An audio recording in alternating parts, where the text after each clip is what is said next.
이어서 계속해서 두 번째 세션을 진행을 해보도록 하겠습니다. 네, 국제회사기구 환경규제에 맞춘 국내 해운선사의 전략적 대응이란 주제로 또 두 번째 세션을 진행을 해보도록 할 텐데요. 먼저 HMM의 김영선 팀장님께서 해운선사 탈탄소 전략이란 주제로 또 발표를 해주시겠습니다. 네, 박수와 함께 앞쪽으로 모셔보도록 하겠습니다. 박수 부탁드립니다.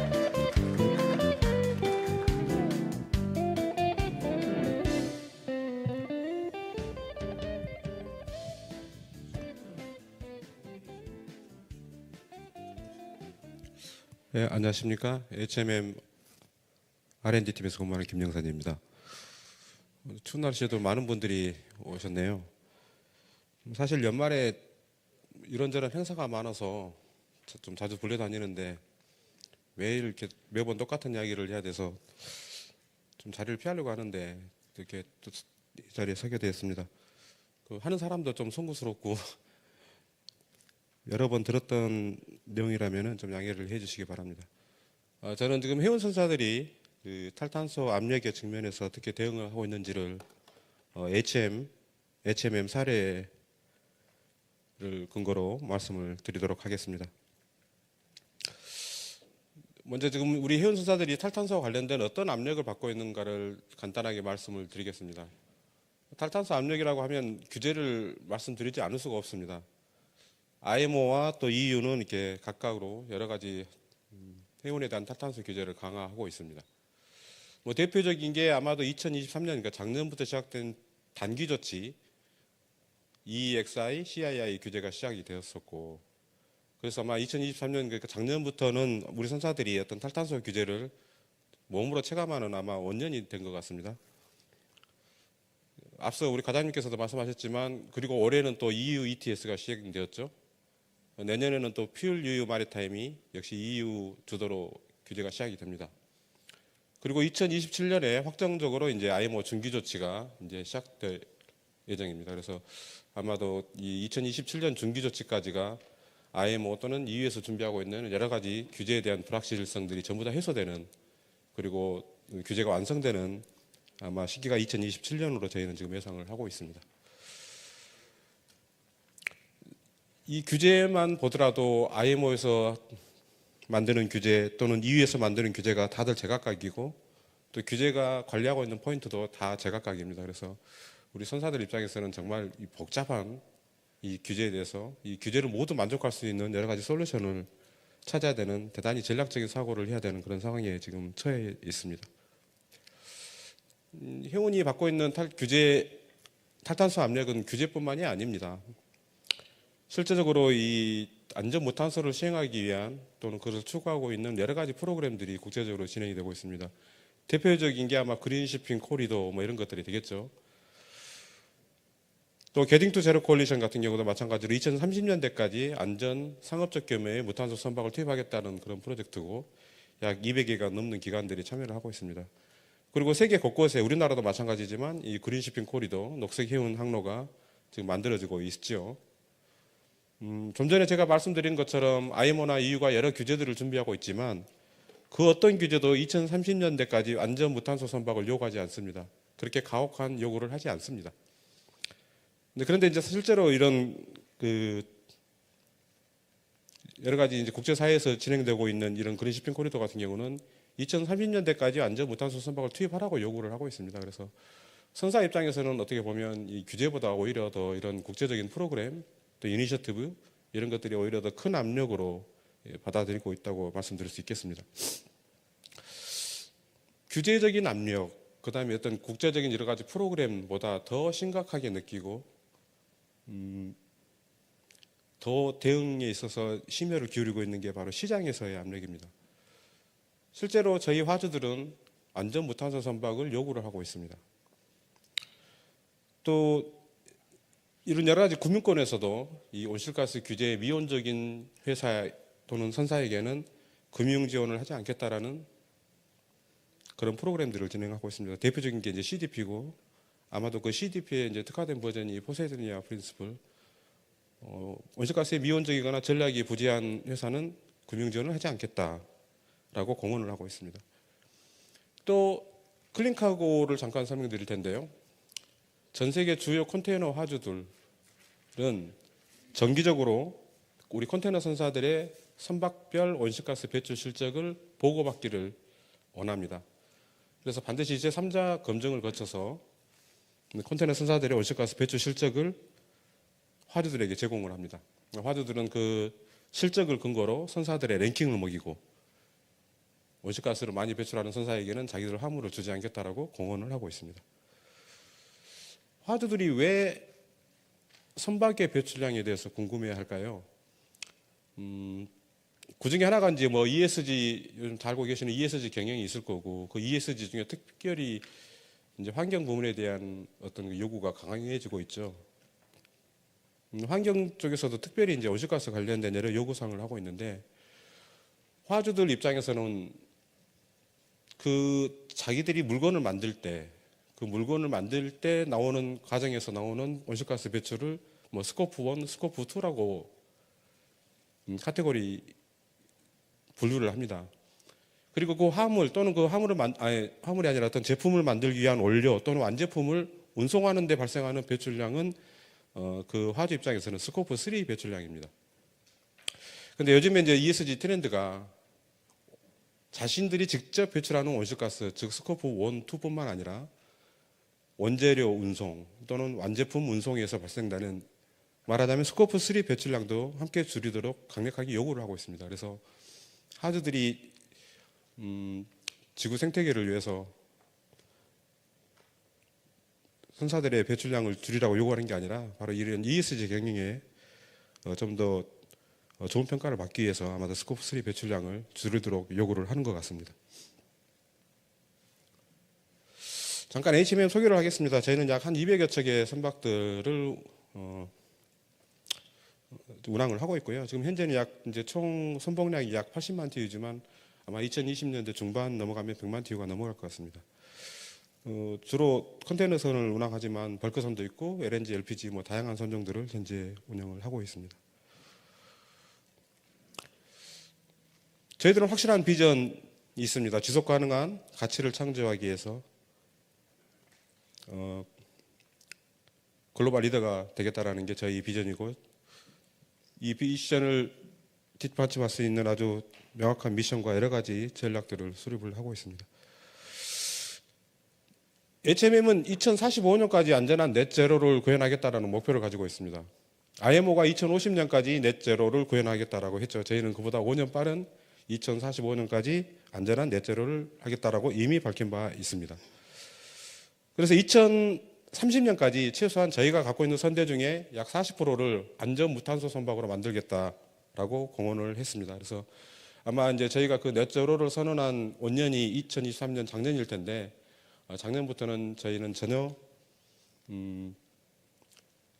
재래선, 그러니까 화석 연료를 사용하는 선박을 건조를 하지 않습니다.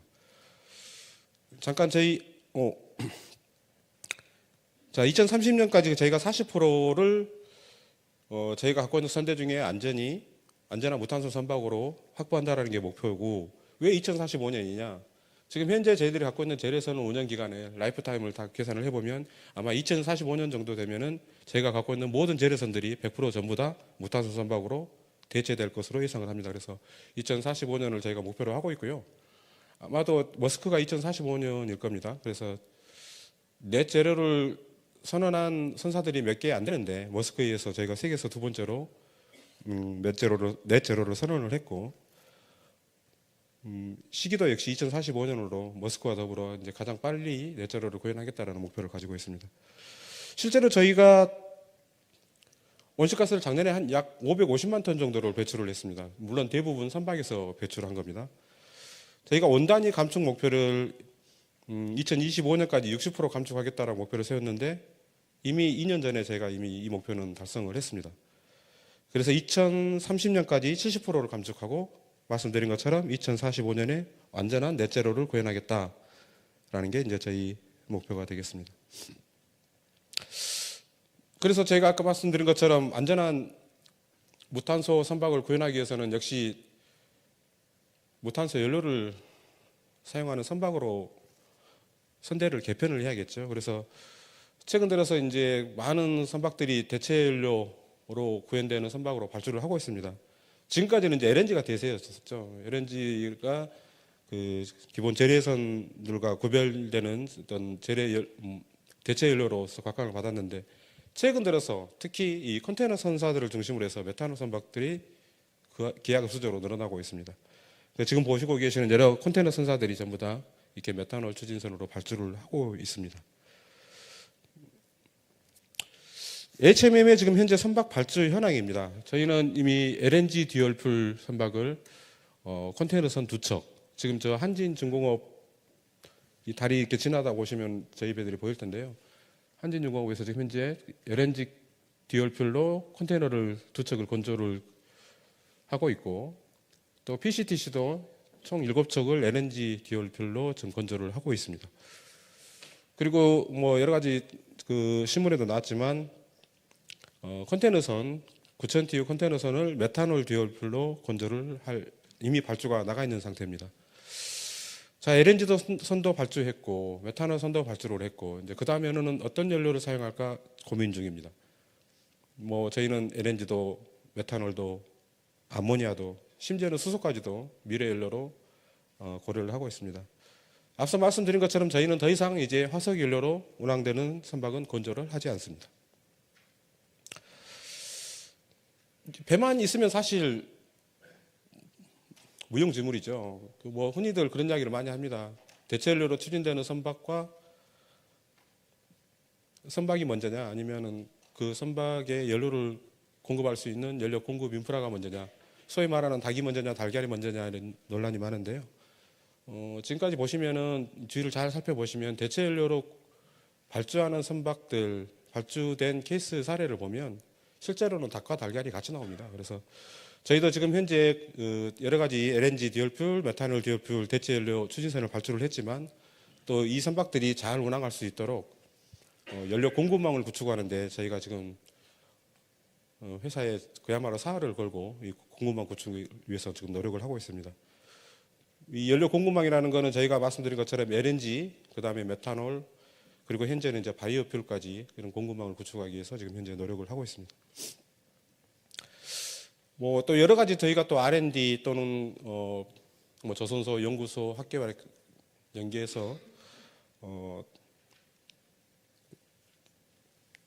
새로운 기술을 개발하기 위한 여러 연구에도 같이 동참을 하고 있고요. 그 대표적인 게 이 지금 사진에서 보시는 OCCS입니다. 그러니까 온보드 카본 캡처 시스템입니다. 탄소를 결코 대기 중은 안 내보내고 그걸 다 캡처를 해가지고 이제 육상에 양육하겠다는 거거든요. 사실 카본 캡처 기술은 꽤 오래된 기술이고 육상에도 꽤나 많이 적용되어 있는 기술입니다. 그런데 선박에서 또 저희처럼 이렇게 대규모로 상업적 규모로 설치된 거는 저희가 처음일 겁니다. 그래서 올해 중반에 이 OCCS 탑재가 됐었고 지금까지도 계속 탄소를 포집하고 있습니다. 이렇게 포집된 탄소는 육상으로 양육이 돼서 뭐 이필로 만들어진다거나 또는 스마트팜 같은 데 보내서 재활용되는 식으로 이제 활용되고 있습니다. 또 에코 비즈니스 사업도 지금 확장을 하고 있습니다. 그래서 CO2, 액화 CO2 캐리어, 암모니아 캐리어 이런 운송 사업도 지금 현재 저희가 진출하기 위해서 지금 시작을 했고요. 그리고 터미널 같은 경우는 이제 전기 트럭 같은 경우를 도입을 해서 선박뿐만 아니라 저희가 HMM이 하고 있는 전 사업 영역에서의 탈탄소를 한 걸음 한 걸음씩 추진해 나가고 있습니다. 사실 저는 오늘 이제 주로 좀 시스템을 좀 저희가 좀 소개시키기 위해서 이 자리에 섰습니다. 작년에 이제 시작된 CII 규제가 시작되었고 저희는 이제 여러 가지 지금 IMO나 EU에서 준비되고 있는 그런 규제에 대응하기 위한 여러 가지 IT 시스템을 만들고 있는데요. 그 대표적인 게 하나가 이제 CII 모니터링하고 분석하고 시뮬레이션 할 수 있는 시스템입니다. 저희가 자체적으로 만든 시스템이고요. 아시겠지만 CII 등급은 A부터 이제 2등급까지 5등급인데 좀 더 저희는 세분화하기 위해서 A1, A2, A3 한 등급별로 한 10개 정도 이렇게 세분화해서 좀 더 훨씬 더 정교하게 그 CII 등급 관리를 하고 있고 사전 예측을 통해서 저등급 선박은 사전 예측을 통해서 좀 개선할 수 있는 그런 시스템으로 지금 현재 운영을 하고 있는 상태입니다. 또 저희가 갖고 있는 전 사업장의 GHG 인벤토리를 저희는 자동으로 모으고 있습니다. 선박뿐만 아니라 또 사선뿐만 아니라 영선도 또 터미널 그다음에 저희가 그 빌딩까지도 저희가 전 사업장에서 발생하는 모든 온실가스를 전부 다 배출하는 온실가스를 지금 현재 자동으로 관리를 하고 있고요. 올해부터는 저희가 이제 저희가 직접 배출하는 스코프 1, 스코프 2 배출에 이어서 간접적인 배출, 스코프 3 배출량까지도 전부 다 저희는 투명하게 공개를 하고 있습니다. 또 내년부터는 올해부터 이제 EU ETS가 시작되었고 또 내년에는 PLUE 마리타임이 시작이 됩니다. 특히 이제 PLUE 마리타임 같은 경우는 이 풀링이 가능하거든요. 그래서 어느 한 선박이 예를 들면 목표액을 초과하면 그 초과된 목표를 다른 선박에 이렇게 쉐어할 수 있는 그런 게 이제 풀링 기능인데 되게 좀 복잡합니다. 그래서 그런 복잡한 시스템들을 시뮬레이션 할 수 있는 그런 시스템을 이제 저희가 자체적으로 만들어서 지금 운영을 하고 있습니다. 그래서 이런 시스템을 통해서 특히 이제 EU ETS 같은 경우 우리가 배출권을 사야 되잖아요. 근데 배출권을 사는 게 유리한 건지 아니면 우리가 기술적인 투자를 통해서 감축하는 게 유리한 건지 여러 가지 의사결정이 필요합니다. 그래서 저희는 이런 자체적인 어떤 시뮬레이션 툴을 이용해서 좀 더 현명한 어떤 디시전 메이킹을 할 수 있는 그런 툴을 개발했다라는 걸 말씀을 드립니다. 아까 말씀드린 것처럼 많은 화주들이 그 선사들의 온실가스 배출량을 궁금해합니다. 그 말씀드렸던 이유처럼 그들의 스코프 3 배출량을 줄이기 위한 용도로요. 그래서 지금 보시는 머스크, ONE, CME, CGM 이런 많은 선사들이 온실가스 배출량을 투명하게 공개하기 위해서 이런 탄소 계산기를 자체적으로 공개를 하고 있고요. 또 화주들 입장에서 선사들 입장에서는 화주들이 자꾸 온실가스 배출을 줄이는 내화물을 움직일 때는 좀 무탄소 또는 저탄소 선박으로 내 화물을 운송해달라 요구만 할 게 아니라 우리가 그 반대급부로 운임을 조금 더 받을 수 있는 거 아니겠습니까? 그래서 이제 지금 많은 선사들이 사실은 그린 서비스라는 형태로 무탄소 연료를 사용한 선박을 통해서 화주들의 화물을 움직여주고 조금 운임을 더 받는 스페셜 운임을 받는 그런 특별 그린 서비스를 지금 하고 있습니다. 그래서 HM도 지금 현재 그 말씀드린 것처럼 저희 화주들에게 온실가스 배출량을 투명하게 공개할 수 있는 이 서플라이 체인 카본 칼큘레이터를 저희 홈페이지에 게시를 하고 있습니다. 그래서 화주 입장에서 자기들의 화물의 출발지부터 도착지까지 조회를 하면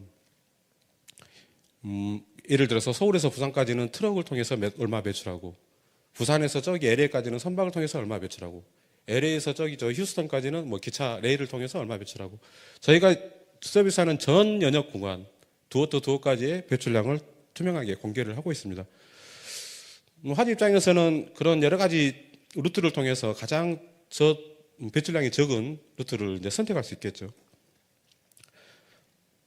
그리고 말씀드린 것처럼 저희가 이제 그린 서비스 플랫폼도 역시 만들어서 제공을 하고 있습니다. 이 그린 서비스 플랫폼은 말씀드린 것처럼 저희가 무탄소 연료를 사와서 저희 선박의 배출량, 그러니까 저희로서는 스코프 1 배출량을 줄이고 화주 입장에서는 조금 더 운임을 좀 저희한테 주면서 자신들의 스코프 3 배출량을 줄이는, 말하자면 그 화주와 선사가 이렇게 선순환하는, 서로 상생하는 그런 구조의 서비스가 올해부터 저희가 본격적으로 시작을 하고 있습니다.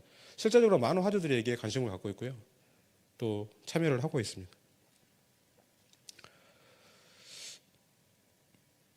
이 그린 서비스는 사실 저희가 안전 무탄소, 지금 현재는 저희가 메탄올 선박이 아직 안 나왔고 LNG 듀얼 퓨el 선박이 안 나왔기 때문에 주로 바이오 연료를 가지고 이 그린 서비스를 하고 있습니다. 그래서 작년 말 저희가 약 4,000톤 정도 바이오 연료를 사용을 했고 올해는 한 2만 톤 정도 예상이 됩니다. 바이오 연료 사용량이.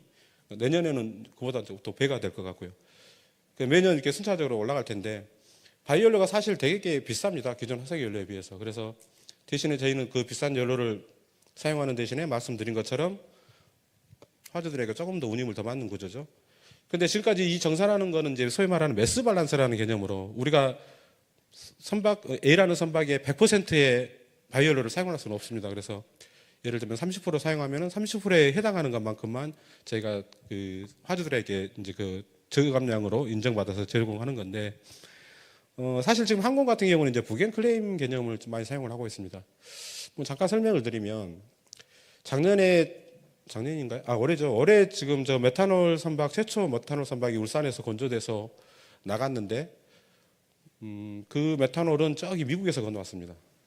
미국에서 태평양을 건너서 와서 이제 한국 울산에서 벙커링을 해가지고 나간 건데 사실 그린 메탄올이 미국에서 건너오는 과정에서 얼마나 많은 물류비용이 들겠습니까? 그래서 이 북한 클레임 같은 경우는 간단하게 이제 구조를 설명드리면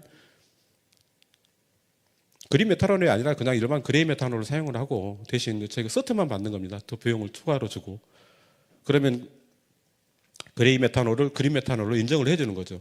대신에 저기 미국에 있는 그 벙커 판매업자는 그 서트만 파는 것이고 이 그린 메탄올을 미국 내에서 소비되면서 그레이 메탄올과 똑같은 취급을 받는 겁니다.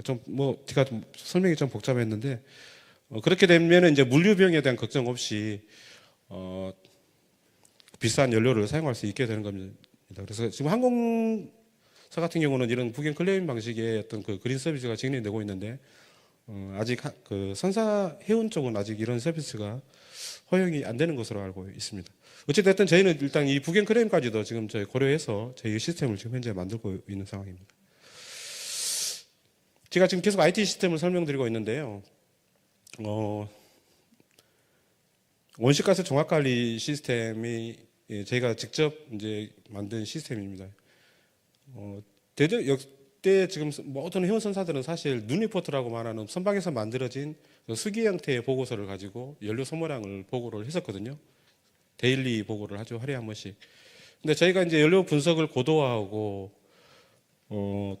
또 조금 더 이렇게 정교하게 그 선박을 모니터링하고 관리하기 위해서는 사실 하루에 한 번씩 본선에서 보내는 수기형 보고서만으로는 분석이 안 됩니다. 그래서 저희가 자체적으로 만든 이제 데이터 게더링 시스템인데요. 매 분 단위로 약 한 7,000개, 8,000개 정도의 어떤 서로 다른 데이터들을 자동으로 수집을 해서 그게 그대로 인공위성 통해서 이제 육상으로 넘어오고 각각의 어떤 그 데이터와 데이터의 어떤 상관관계를 분석함으로써 에너지 효율을 이제 고도화하는 그런 작업들을 하고 있습니다. 사실 역대적으로 지금까지 해오는 가장 싼 기름을 사용을 해왔습니다. 근데 앞으로는 엄청나게 비싼 기름을 사용을 해야 되거든요. 이 탈탄소 관련된 트렌드 속에서. 그래서 그야말로 한 방울의 기름이라도 저감하는 게 이 선사들의 가장 큰 경쟁력이 되는 그런 사회가 이제 저희가 직면해 있는 겁니다. 그래서 그동안의 연료 관리와는 좀 차원이 다른 매우 정교하고 과학적인 분석, 모니터링 뭐 이런 것들이 필요하지 않나 싶습니다. 그래서 이런 시스템을 만들어서 저희가 선박을 모니터링하고 있다는 거 말씀드립니다. 지금까지 제가 그 HMM의 여러 가지 활동들을 보여드렸는데요. 그러면 결과가 어떤가? 아까 제가 말씀드린 것처럼 모든 컨테이너 선사들은 매년 우리 선박에서 배출하는 온실가스를 화주들한테 보고를 합니다. 그래서 작년, 재작년 저희가 보고한 그 온실가스 실적을 제가 보여드리고 있는데요. 여기 보시면 HMM이 노란색으로 표시되어 있고 다른 선사들, 머스크, CME, MSC가 전부 다 알파벳 A, B, C로 지금 표기가 되어 있습니다. 이 아시아 유럽 루트에서 온실가스 배출이 딱 보시면 HMM은 다른 선사와 비교가 되지 않을 정도로 배출량이 작습니다. 아시아 유럽 루트는 사실은 컨테이너 모든 선사들이 자기들이 갖고 있는 가장 큰 배를 가지고 경쟁하는 루트입니다. 왜냐하면 미국은 24,000TEU 이런 거 못 들어가거든요. 들어갈 수 있는 항만이 없습니다. 그래서 자기가 가지고 있는 가장 큰 배를 가지고 경쟁하는 항로가 바로 아시아 유럽 항로인데 HMM이 보시는 바처럼 다른 어느 선사에 비교해 봐도 온실가스 배출량이 압도적으로 작습니다. 그만큼 그 지금까지 HMM이 해왔던 그런 노력들이 어떤 이렇게 숫자로서 이렇게 증빙이 된다고 볼 수 있는 것 같고요. 사실 이런 이야기들을 제가 이제 많이 듣습니다. 그 모스크 메탄올 발주하고 있고 모스크 하고 있고 CMA 하고 있다는데 대체 한국 선사 HMM 하고 있느냐 그런 이야기를 자주 듣는데요. 보시는 바처럼 실제로 HM이 매우 잘하고 있다고 말씀드리고 있을 것 같고, 그 밑에 표를 보시면은 이거는 역시 이제 아시아에서 저 미국 쪽과 하는 미주 항로입니다. 그쪽 항로에도 역시 저희가 갖고 있는 선박이 배출하는 온실가스 카본 인텐시티가 가장 낮다라고 이제 평가를 받고 있습니다. 그리고 아까 역시 이제 그 ESG 평가에서도 저희는 예를 들면 에코바디스 같은 경우는 가장 상위 등급인 더 플래티넘 메달을 등급을 제가 받고 있고요. CDP도 마찬가지로 전 세계 해운회사 중에서 가장 높은 등급인 A 등급을 저희가 받고 있습니다. 그래서 많은 분들이 우리는 그 선진 선사, 해외 선사들보다 우리 국적 선사들은 좀 이런 탈탄소와 관련된 어떤 액션이 좀 부족하지 않느냐 그런 우려를 많이 하시는데, 물론 그 우려는 감사하게 받지만 실제적으로 정말 열심히 노력하고 있고 성과도 또는 평가도 저희가 이렇게 훌륭하게 받고 있다는 걸 말씀을 드립니다. 제 발표를 좀 마무리해야 될 텐데요. 지금까지 해운은 선박은 많은 연료 변환의 시기를 겪어왔습니다. 그래서 다들 아시다시피 대항해 시대 때 바람에 의해서 다니다가 외연기관 스팀터빈 발견되면서 이제 석탄이 주 연료로 썼죠. 그러다가 석탄을 쓰다가 1차 대전을 전후로 해가지고 이제 석유가 지금 쓰고 있는 우리 지금 화석 연료, 이제 선박 연료가 됐다가 이제 이 연료는 화석 연료는 더 이상 못 쓰고 이제 무탄소 연료를 사용해야 되는 상황으로 이제 바뀐 겁니다.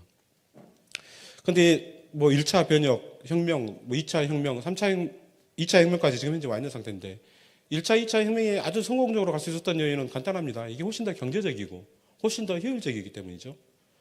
그런데 지금의 화석 연료에서 값비싼 무탄소 연료로 전환하는 것은 어마어마하게 경제성이 떨어집니다. 왜냐하면 무탄소 연료는 어마어마하게 비싸거든요. 또 지금 거론되는 메탄올, 암모니아 뭐 등등 여러 연료들은 발열량이 낮아서 훨씬 더 많은 양을 소요해야 됩니다. 즉 효율도 훨씬 떨어진다는 거죠. 그래서 이런 경제성과 효율성을 훨씬 후퇴시키면서 저희는 지금 3차 연료 전환의 시기에 와 있는 겁니다. 그래서 이 경제성과 이 효율성을 어떻게 극복하느냐가 바로 이 무탄소로 갈 수 있는 어떤 그 가장 큰 어떤 장애, 허들이 될 것 같습니다. 그래서 사실 저희도 지금 메탄올 추진선을 발주해놓고 많은 고민을 하고 있습니다. 그래서 퍼스트 팔로우가 될 것이냐, 퍼스트 무버가 될 것이냐는 갈등 속에 있는데 저희는 과감하게 퍼스트 무버로 그 대열에 합류하기로 이제 결정을 했습니다. 그래서 많은 응원을 해주시기를 바라고요. 사실 이제 2D라고 불리는 여러 가지 지금 현재 직면하고 있는 해운이 가장 직면하고 있는 큰 문제입니다. 이 2D에 저희가 대응하지 못하면 정말 글로벌 경쟁에서 살아남을 수 없는 환경입니다. 그래서 무엇보다도 저희 해운회사들은 이 부분을 잘 인식하고 있고요. 특히 우리나라 같은 경우는 조선업이 발달되어 있고 IT도 발달되어 있기 때문에 이 2D에 대한 어떤 압력이 위기 요인이 아니라 훨씬 더 기회 요인으로 적용할 수 있을 것 같습니다. 이상 발표 마치겠습니다. 감사합니다. 네, 고맙습니다. HMM의 김영선 팀장님께서 또 발표를 해주셨는데요. 2050 탈선 중립 넷제로가 또 계속해서 화두로 떠오르고 있죠. 그래서 해운선사 HMM의 탈탄소 전략에 대해서도 말씀해 주셨는데 여러분들께서 또 많은 인사이트를 얻으셨길 기대를 합니다.